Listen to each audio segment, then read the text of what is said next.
So this injury, I wasn't there at the scene of the accident. No. This had happened years earlier. Yes. On the Hood Canal Bridge. Very near the Hood Canal Bridge. Okay. It was a vehicle-to-vehicle, two-vehicle collision. Yes. Head-on? No. Side? As I understand it, it was a T-bone. Okay. Sort of. And you were driving? Yes. But you don't have any memory of it? No.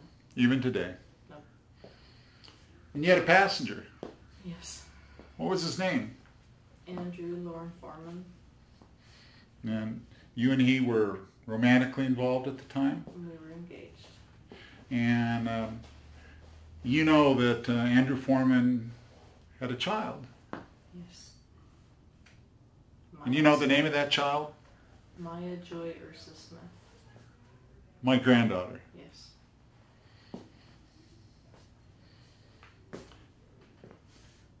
So the father, my granddaughter, he didn't make it.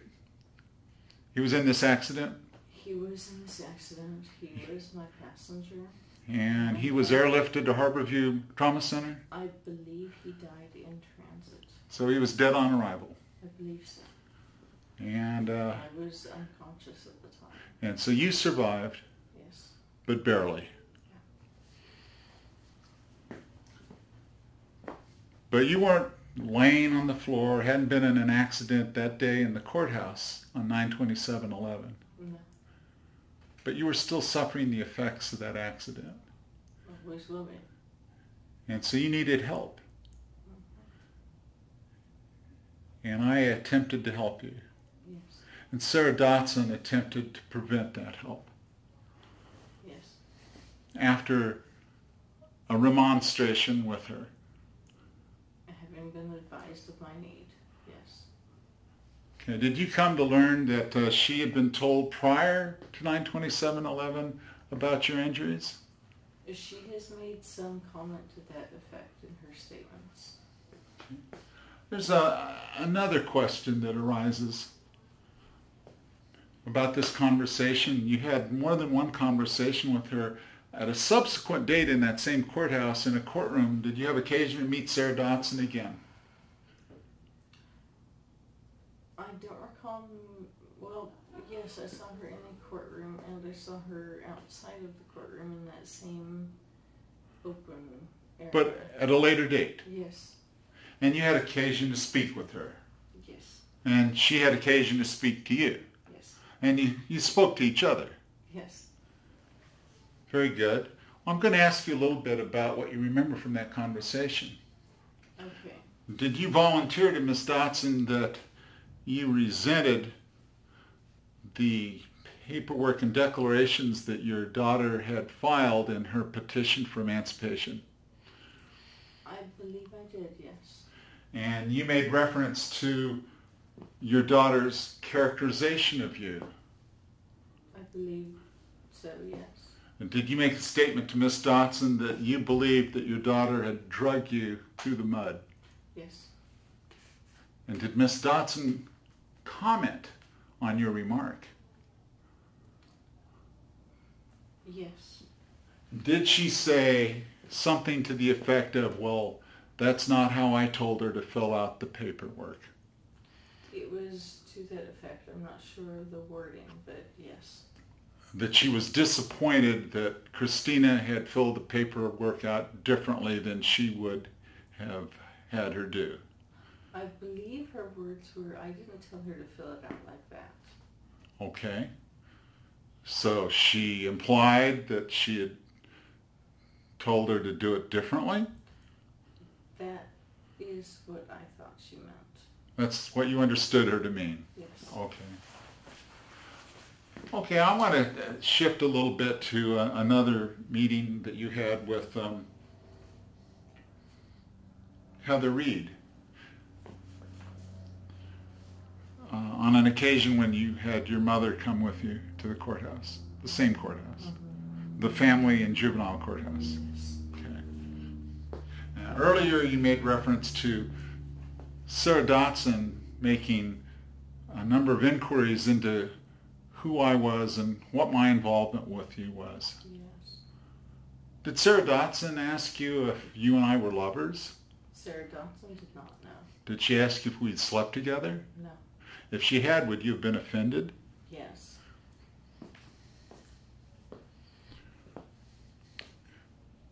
But on a subsequent occasion, when you talked to Heather Reid,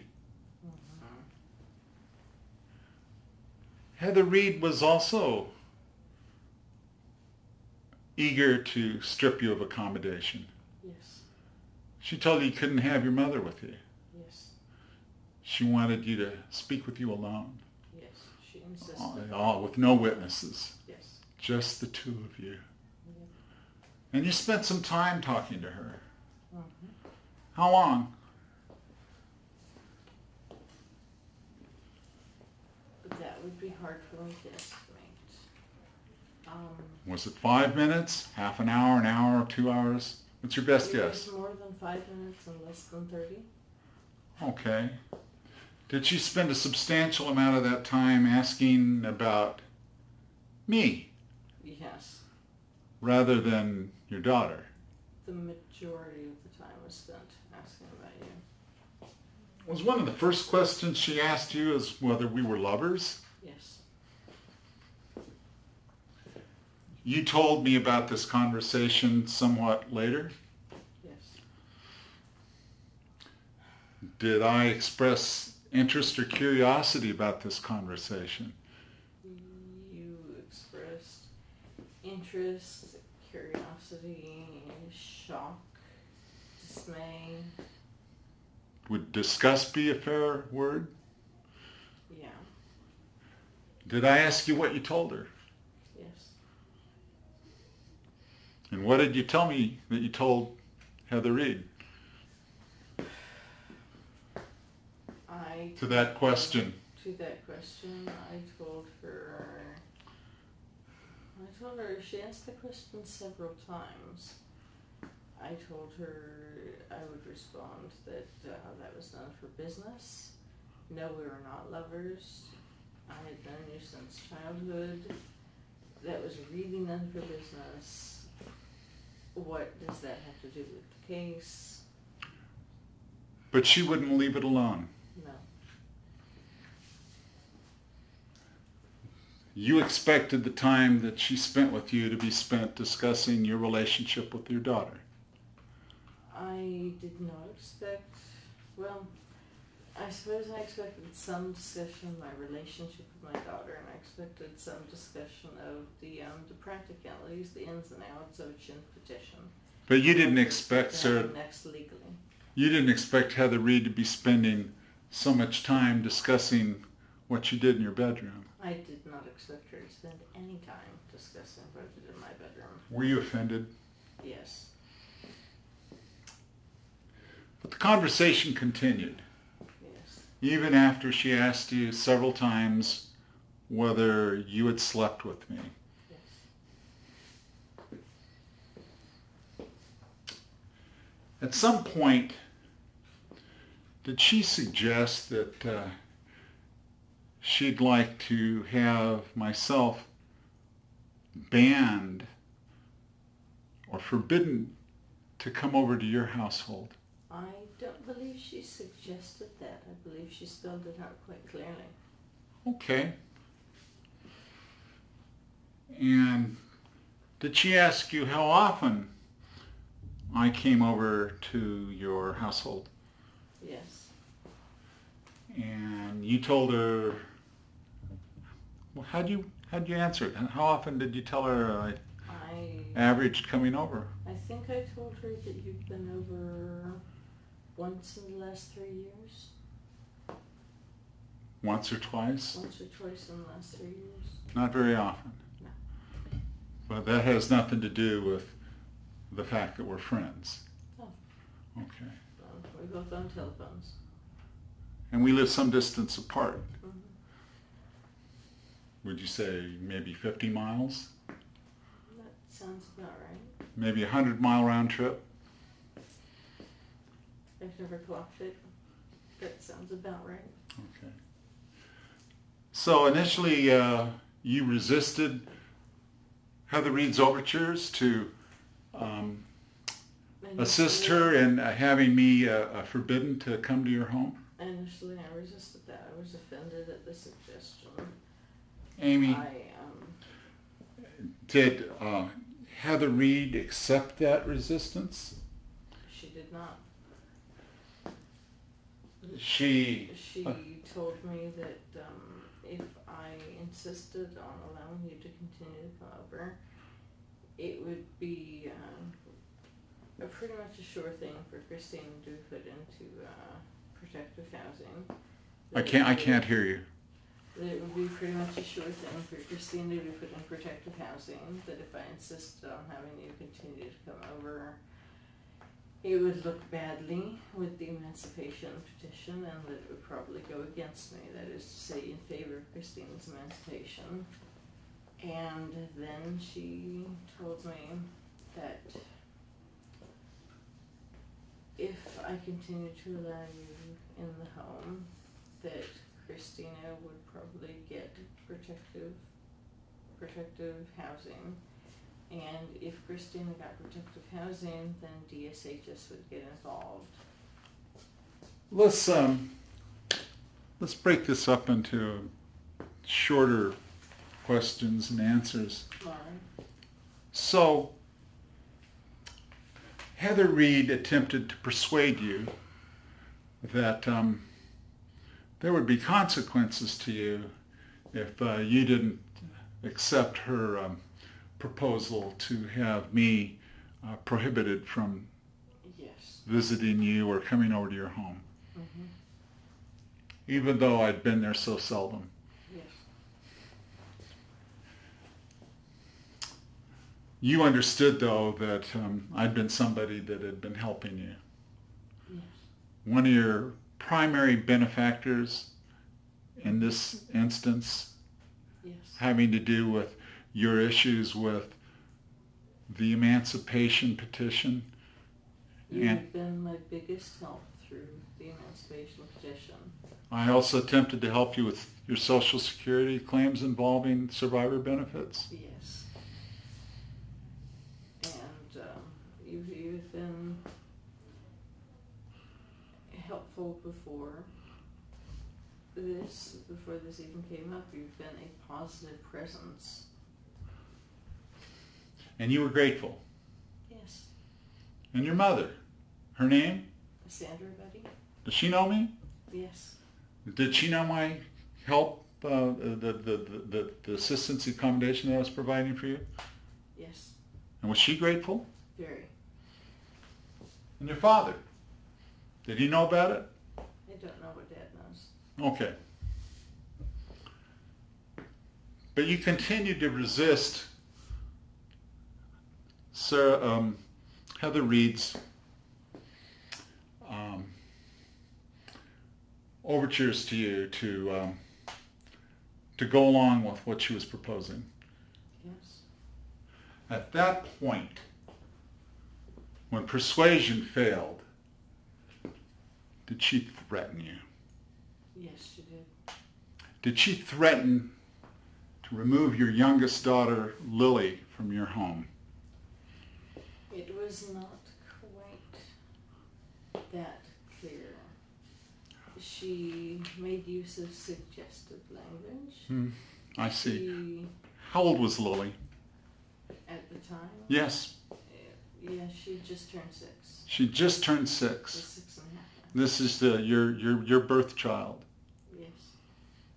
The only child that you have left in your home. Yeah. And at this point, you'd been widowed. Yeah. You were on your own, Yes. on a fixed income, Yes. and had been trying to raise 2 children Yes. and to go to school, Yes. taking pre-nursing classes, Yes. which you struggled with. Yeah, the hard courses. And it didn't make it any easier that you had to write notes to yourself in the back of your hand. Yeah. And you had to repeat some of the classes. Yeah. Several. It was a lot of work. Yes. Did this involvement in the court proceedings make it more difficult because of the demands on your time? It was incredibly disruptive. I wish I'd dropped the courses that quarter. At some point in this conversation when it turned ugly, did it turn ugly? I don't know how to answer that question. Well, let me define it a little better. I can't say that it turned ugly. It started out ugly. Started out ugly. Yeah. At some point, did Heather Reid suggest or coerce you by saying something to the effect of, well, Amy, if the state removes Christina from your home, we'd have to look very closely at whether we wanted to allow Lily, your youngest daughter, to remain in the home. That is very close to her exact words. Were you terrified? Yes. Were you panicked? Yes. Did you start to cry at that time? I don't believe so. But later, you relayed some of this conversation to me. Yes. Over the phone. Yes. And were you crying then? Yes. Actually, there's part of that conversation you didn't reveal to me originally. Is that correct? Is that because you didn't remember it? No. Was it because you're embarrassed? Yes. Were you embarrassed because you crumbled under the weight of Heather Reid's threat to you? Yeah. I was embarrassed because eventually I gave in. I was scared. You were afraid. Mm-hmm. You were not familiar with these court proceedings and what your rights were. But you knew that you were being threatened. Yes. I was being And you didn't want to threatened. lose your youngest daughter. No. So you went along with Heather Reid on that basis and told her that you'd do what you wanted. Yes. And you felt that this amounted to throwing your primary benefactor that you've just described, me, under the bus. Yes. I didn't become aware of this until a later date. Yes, I didn't tell you right away. And did I discover this when you succeeded in having the court order a document unsealed in the emancipation petition proceeding? Yes. A document that the court clerk had refused to allow you to see, Yes. even though you were the parent involved Yes. and a party by virtue of the statute, Yes. a statutory party. Yes. And I got a copy of that from you. Yes. And this was a sworn declaration? I don't recall. Was it a sworn declaration by Heather Reid? I don't know whether it was sworn. Was it a declaration or a writing by Heather Reid? It was, Heather Reid was the author of this document, yes. And did it discuss the conversation that she had had with you? It discussed part of the conversation. Okay. And did it reveal part of the details of what we just discussed actually occurring in that office? It revealed part of the conversation, but left the majority of the conversation out. Did I deduce from this document that you had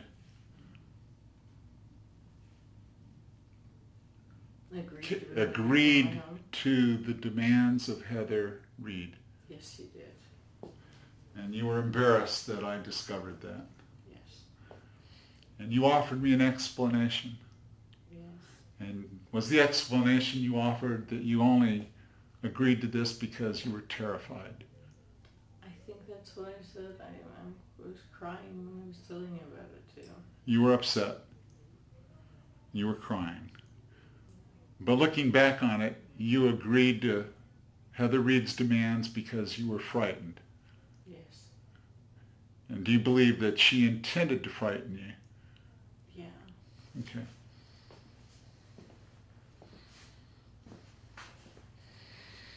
Amy, from what you saw in the courthouse on 9/27/11, and the statements, the sworn declarations that you've read by Sara Dotson, you've read some? Yes. Signed under penalty of perjury Yes. by Sara Dotson. Yes. Are those statements consistent with your recollection or memory of what happened? On that basis, do you believe that Sara Dotson is not telling the truth as you remember it?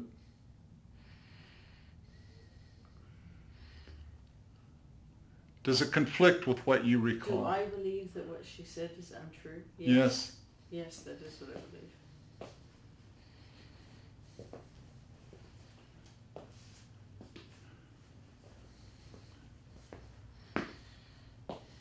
Did Sara Dotson ever tell you what her motive for that might have been?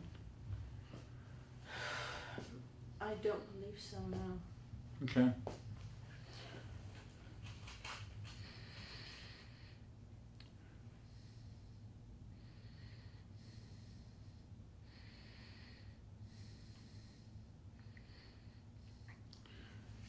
Has the results of this emancipation affected your family life? Well, yes, we're down one member. Okay. There is some estrangement between you and your oldest daughter? That would be putting it mildly. You don't trust her? No. Do you trust Sara Dotson? No.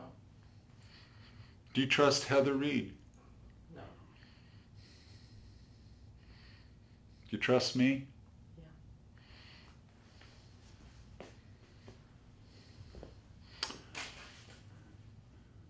I'm going to wrap this interview up for now.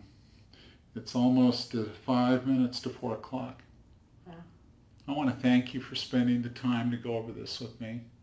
And I hope that the jury will be allowed to hear this, and that it'll be admitted as evidence as being material and relevant. Thank you.